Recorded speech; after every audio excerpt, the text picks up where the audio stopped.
घरात मोरपंख कुठे कसं लावायचं ते जाणून घ्या. चुंबकासारखी सुख समृद्धी खेचून येईल. वास्तुशास्त्रात असे अनेक उपाय सांगितले आहेत जे घरात सकारात्मक ऊर्जा वाढवतात आणि वास्तुदोष दूर करायला मदत करतात. वास्तुशास्त्रात घरातील प्रत्येक छोटी मोठी गोष्टी योग्य दिशेला कशी असावी हे सांगितले आहे. तुम्ही अनेकांना घरात मोरपंख ठेवताना पाहिले असेल. याचा फक्त घराच्या सजावटीसाठी उपयोग होतो असे नाही, त्यामुळे सकारात्मकता वाढते. तुम्ही मोरपंख पूजा घरात ईशान्य कोण्यात उत्तर पूर्व दिशेला ठेवू शकता. असं केल्याने नकारात्मकता दूर होते, घरात शांतता राहते. बेडरूममध्ये तुम्ही मोरपंख दक्षिण पश्चिम भिंतीला लावू शकता, त्यामुळे नात्यात प्रेम टिकून राहतं.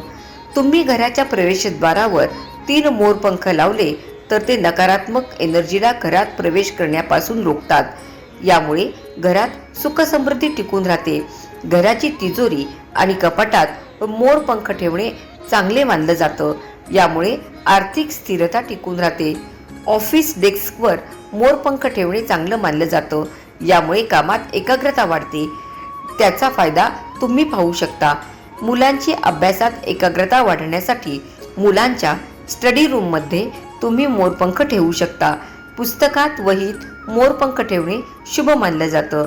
जेव्हा तुम्ही कधी बाहेर जाता तेव्हा नेहमी स्वतःसोबत मोरपंख ठेवा. यामुळे अमंगल टळतं असं म्हटलं जातं. उशीखाली सुद्धा तुम्ही मोरपंख ठेवू शकता.